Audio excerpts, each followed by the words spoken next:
कोई पिता के पास नहीं जा सकता। इसीलिए यीशु को उद्धारकर्ता मानना कितना जरूरी है, उद्धारकर्ता उसे जीवन दाता के रूप में ग्रहण करना कितना जरूरी है। उसे ग्रहण करना, उसके पीछे चलना जरूरी है। और दुनिया की चीजें हम कमा भी ले या नाम बन जाए, बहुत बड़ा सोना चांदी दुनिया की सारी चीजें हासिल करने के बाद यदि यीशु मसीह को जीवन दाता के रूप में ग्रहण नहीं किया तो तू स्वर्ग राज में प्रवेश नहीं कर सकता। बाइबल हमें यह कहती है। Hallelujah, hallelujah.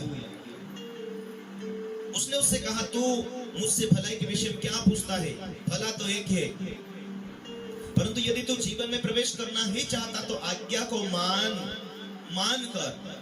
उसने उससे कहा, कौन सी आज्ञा है? यीशु ने कहा, तू हत्या ना करना, तू व्यभिचार ना करना, तू चोरी ना करना, तू झूठी गवाही ना देना, अपने माता और अपने पिता का आदर करना और अपने पड़ोसी से अपने समान प्रेम रखना।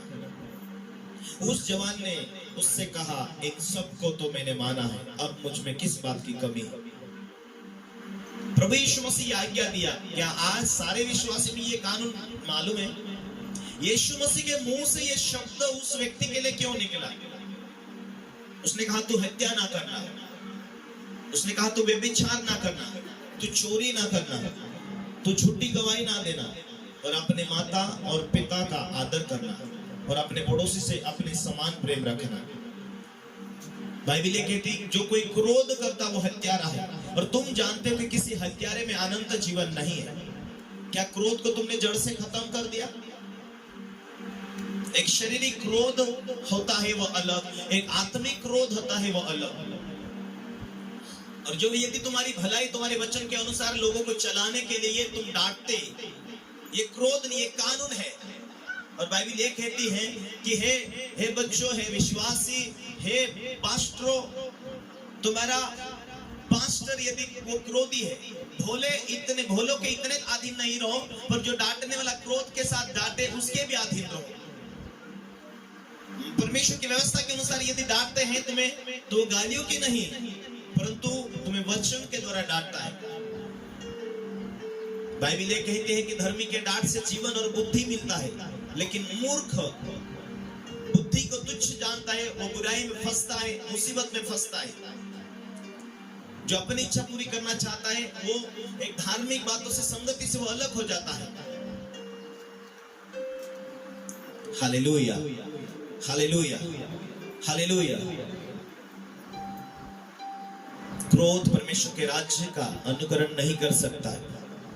क्रोध, यदि पति पत्नी में लड़ाई हो तो वो शाम तक वो लड़ाई मिट जाए और एक दूसरे को माफ कर लेना, ये जरूरी है। यदि तू क्रोध करे तो तू हत्यारा ठहरता है। यदि तू व्यभिचार करे तो परमेश्वर के राज्य के योग्य नहीं। तू किसी स्त्री के विषय या किसी पुरुष के विषय में तो बुरा सोच भी लिया तो एक व्यभिचार है, और उसके पीछे शैतान को एक हक मिलता, अधिकार मिलता। चोरी,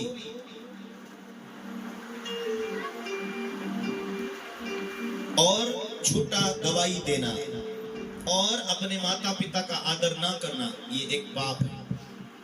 प्रभु यीशु ने उस व्यक्ति से जितनी बातें कहा वो उसको इतना नहीं, लेकिन आखिर सारी दुनिया को, सारे लोगों के लिए ये व्यवस्था है। और अपने पड़ोसी से अपने समान प्रेम रखना। हालेलुया। जिस रीति से हम अपने आप को प्रेम करते हैं उस समान हम अपने पड़ोसी से अपने समान प्रेम रखें। उस जवान ने कहा, ये आज्ञा तो मैं बचपन से पालन करते आया हूं, इन सबको तो मैं मानते आया हूं, अब मुझ में किस बात की घटी है?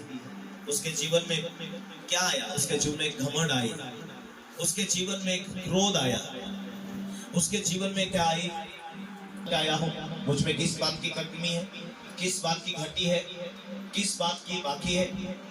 यीशु उसके जीवन को ये बातें देखता है। तू प्रार्थना करता है, तू धनी है, तू दान देता है। सुबह ठीक है 7 बजे से 8 बजे प्रार्थना करना, टाइम हो गया, भागा। आत्मिक बातों में मन नहीं है। एक रीति के अनुसार लोगों के आज बहुत सारे लोगों की रीति बन जाती है कि सुबह उठना, प्रार्थना करना। लेकिन वैसा जीवन नहीं जीते। जैसा उन्होंने प्रार्थना किया, जैसा उन्होंने निर्णय किया, उसके